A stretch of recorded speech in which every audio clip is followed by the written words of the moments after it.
গঙ্গার ধারের একটা আটচালার নিচে বসে আমি আর লালু গল্প করছি। আটচালাটার বাঁশের খুঁটির সাথে একটা হেরিকেন বাতি ঝোড়ো বাতাসে এদিক ওদিক দুলছে। তার মৃদু আলোতে আমাদের দুজনের ছায়াগুলো সাথে সাথে দুলছে। বাইরে মুষলধারে বৃষ্টি হচ্ছে। লালু বলল, কি বৃষ্টি হচ্ছে দেখেছিস?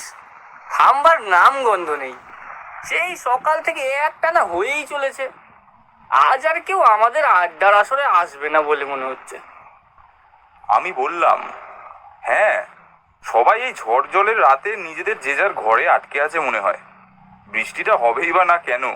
এটা ভরা শ্রাবণ মাস, আর একেই বলে ইলশে গুড়ি বৃষ্টি। বুঝতে পারলি? ইলশে গুড়ি? ইলশে গুড়ি শুনে আমার ইলিশ মাছের কথা মনে পড়ে গেল। এই বৃষ্টির দিনে ইলিশ মাছ ভাজা আর গরম গরম খিচুড়ি হলে বুঝলি বেশ জমে যেত। কি বলিস? তা কথাটা তুই মন্দ বলিসনি, কিন্তু আমার একটা ইচ্ছে ছিল, বুঝলি। এই ইলিশ মাছ আমি জ্যান্ত কখনো দেখিনি। তুই দেখেছিস কোনোদিন? ইলিশ মাছ? তা আবার জানতো? ওটা স্বপ্ন মনে কর। ইলিশ মাছ বরফ চাপা দেওয়া ছাড়া আর জ্যান্ত দেখা যায় নাকি? দুজনে কথা বলছি, হঠাৎ একজন লোক কোথা থেকে এসে আমাদের সামনে দাঁড়িয়ে খ্যানখ্যানে গলায় বলল, জ্যান্ত ইলিশ দেখবেন বাবুরা? তাইলে আমার সাথে কইরে আইসতে পারেন, আমি জ্যান্ত ইলিশ মাছ দেখাইতে পারি। লোকটার মুখটা চাদর দিয়ে প্রায় পুরোটাই ঢাকা বলে ঠিক দেখা গেল না, কিন্তু লোকটার শরীর আর হাত পা দেখে চমকে গেলাম।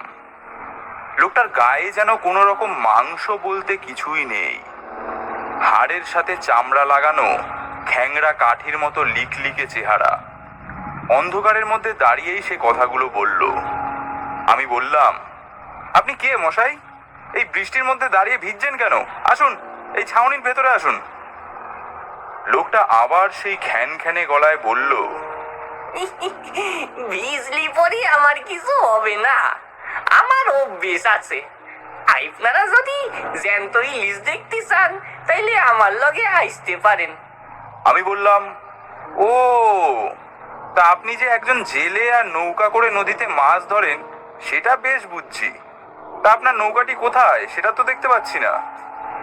দেখতে পাবেন কি কইরে? ওই যে ডাইন দিকের জঙ্গলটা দেখতে পাইছেন, ওর ঠিক পাশেই ওইখানে জলের মধ্যে রাখা আছে। আইলে আইতে পারেন। আমি আর লালু দুজনের মুখ চাওয়াচাওয়ি করে একসাথে বলে উঠলাম, ঠিক আছে, ঠিক আছে, চলুন তাহলে। চলুন তাহলে। লালু বলল, তা কত ভাড়া নেবেন? ভাড়া? তা লাগবে কেন? বিনি পয়সায় নিয়ে যাবো, আসুন। রাত শেষ হয়ে গেলে আর মাছ পাবনি। ওই দেখছেন দূরের ডিঙিগুলা, ওরা সব এই ভরা গঙ্গার জুয়ারে জলে ইলিশ মাছ ধরতে বাইরে হয়েছে। আমি বললাম, আচ্ছা চলুন চলুন তাহলে যাই। লোকটা আগে আগে চলল, পিছনে আমরা দুজনে হাঁটতে হাঁটতে গিয়ে নদীর পাড়ে নেমে অন্ধকারের মধ্যে একটা নৌকা দেখতে পেলাম। অন্ধকারের মধ্যে একটা নাম না জানা পাখি আমাদের মাথার ওপর দিয়ে কেমন একটা শব্দ করে ডাকতে ডাকতে উড়ে চলে গেল। গাটা কেমন যেন ছমছম করে উঠল। পাশের জঙ্গল থেকে কয়েকটা শেয়াল হুক্কা হুয়া করে ডেকে উঠল। ঝমঝমিয়ে বৃষ্টি হচ্ছে। সেই সময় লোকটা বলে উঠল, নৌকায় উঠে পইরে ওই ছাউনিটায় গিয়ে ঢুইকে বসুন বাবুরা, আমি নৌকোটারে জলে ঠেইলে ভাসায় দিয়ে আসতেছি। আমি আর লালু নৌকায় উঠে ছাউনির ভেতরে গিয়ে বসে পড়লাম। বাইরে তখনও ঝোড়ো হাওয়ার সাথে বৃষ্টি।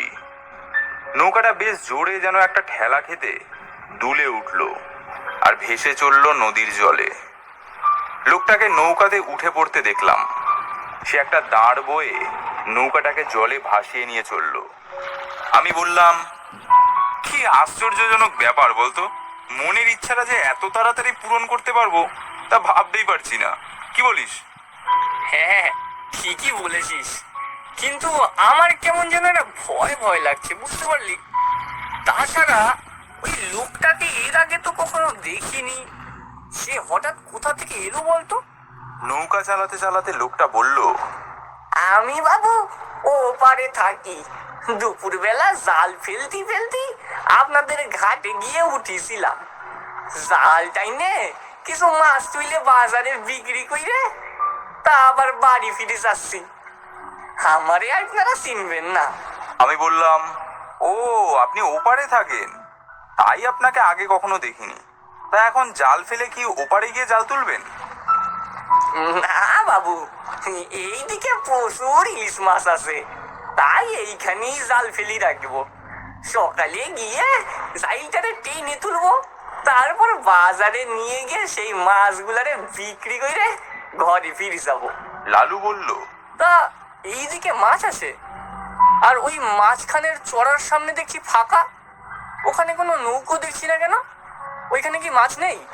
মাছ থাকবে না কেনে, কিন্তু চড়ার ওইখানে মাছ ধরা বারণ আছে, ওইখানে কেউ যেতে পারে না।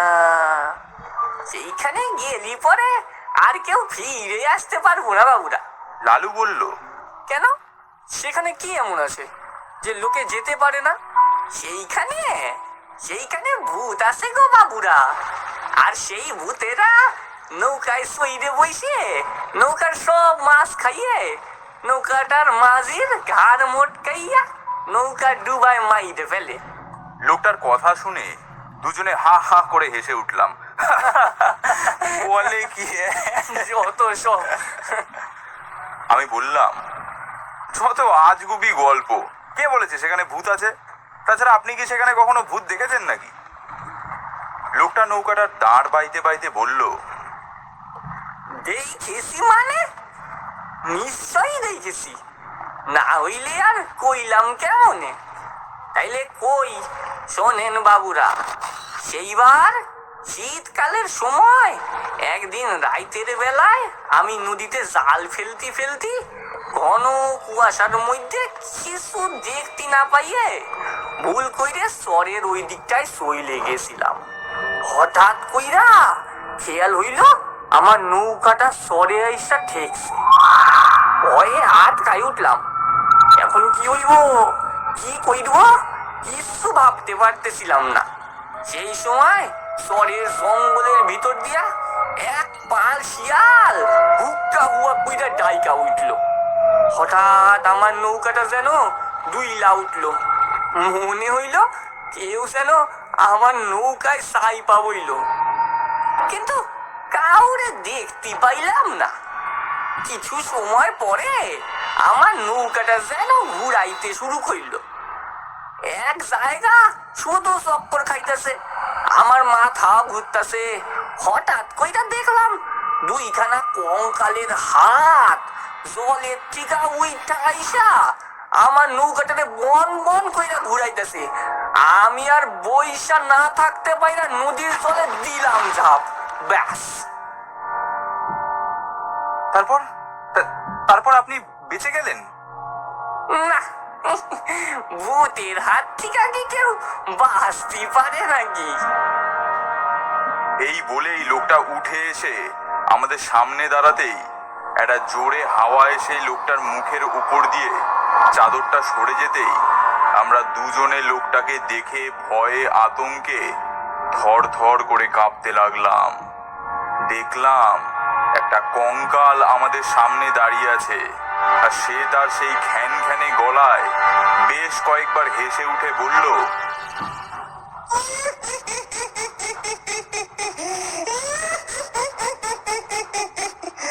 আমারে নদীতে সুমাইয়ে মাইরে দিয়েছিল সেই ভূতে। কি বাবুরা, এইবার ভূতে বিশ্বাস হইল তো?